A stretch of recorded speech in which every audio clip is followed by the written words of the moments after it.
ಕೆಂಪೇಗೌಡರ ನಾಡಿಗೆ ಉಪರಾಷ್ಟ್ರಪತಿಗಳು ಆಗಮಿಸಿದ್ರು. Silicon city ಕಟ್ಟಿ ಬೆಳೆಸಿದಂತಹ ಕೆಂಪೇಗೌಡರ ಅದ್ಭುತ ಪರಿಕಲ್ಪನೆಯನ್ನ ಕೊಂಡಾಡಿದ್ರು.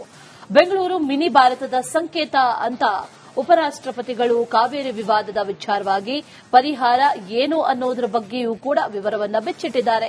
ಹೇಳಿದ್ದಾರೆ ಈ ಸಂದರ್ಭದಲ್ಲಿ ಬನ್ನಿ ನೋಡ್ಕೊಂಡು ಬರೋಣ.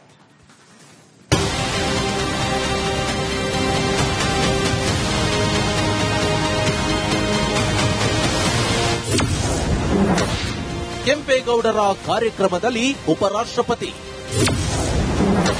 ಕಾವೇರಿ ವಿವಾದದ ಬಗ್ಗೆ ಎಚ್ಡಿಕೆ ಪ್ರಸ್ತಾಪ.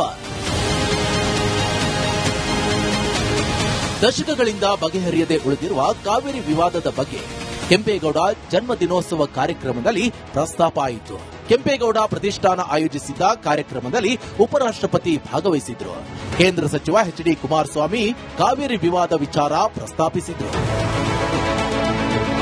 ಇವತ್ತು ಉಪರಾಷ್ಟ್ರಪತಿಗಳಲ್ಲಿ ಇರ್ತಕ್ಕಂಥ ಒಂದು ಹೃದಯ ವೈಶಾಲ್ಯತೆ ಹಾಗೂ ನೀರಿನ ಹಂಚಿಕೆಯಲ್ಲಿ ಇರ್ತಕ್ಕಂಥ ಹಲವಾರು ಸಮಸ್ಯೆಗಳೇನಿದೆ ಅದರ ಸಂಪೂರ್ಣ ಅರಿವು ನಮ್ಮ ಉಪರಾಷ್ಟ್ರಪತಿಗಳಿರ್ತಕ್ಕಂಥದ್ದು ನಾನು ಗಮನಿಸಿದ್ದೇನೆ. ಬಹುಶಃ ಕನ್ನಡ ನಾಡಿಗೆ, ಕರ್ನಾಟಕಕ್ಕೆ ಬೆಂಗಳೂರು ನಗರ ಇದು ಕೇವಲ ಒಂದು ಸಮಾಜ ಇಲ್ಲ, ಕನ್ನಡಿಗರಿಗೆ ಸೇರಿರ್ತಕ್ಕಂಥದಕ್ಕಿಂತ ಹೆಚ್ಚಾಗಿ ಈ ನಗರ ಈ ದೇಶದ ಹಲವಾರು ಭಾಗದಿಂದ ಬರ್ತಕ್ಕಂಥ ಪ್ರತಿಯೊಬ್ಬರಿಗೂ ನೆರಳು ಜೀವನವನ್ನು ಕೊಟ್ಟಿರ್ತಕ್ಕಂಥ ನಗರ ಇದು. ಬೆಂಗಳೂರು ನಗರ ಕಟ್ಟಿ ಬೆಳೆಸಿದ ಕೆಂಪೇಗೌಡರ ಕೊಡುಗೆಯನ್ನ ಉಪರಾಷ್ಟ್ರಪತಿ ರಾಧಾಕೃಷ್ಣನ್ ಕೊಂಡಾಡಿದ್ರು. ಕರ್ನಾಟಕ ತಮಿಳುನಾಡಿನ ಮಧ್ಯೆ ಇರುವ ಕಾವೇರಿ ನೀರು ವಿವಾದಕ್ಕೆ ಪರಿಹಾರ ಕಂಡುಕೊಳ್ಳುವ ಅಗತ್ಯ ಇದೆ ಅಂತ ಸಲಹೆ ನೀಡಿದ್ದಾರೆ.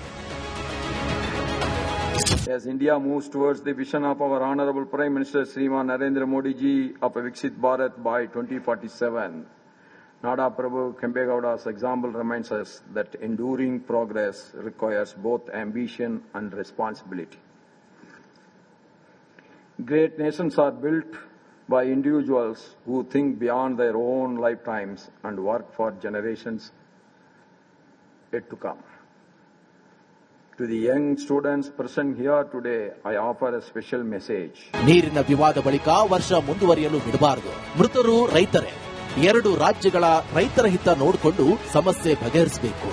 ರಾಜಕೀಯವಾಗಿ ನೋಡುವ ಬದಲು ರೈತರ ದೃಷ್ಟಿಯಿಂದ ನೋಡಿಕೊಂಡು ಸಮಸ್ಯೆ ಬಗೆಹರಿಸಬೇಕು ಎಂದರು.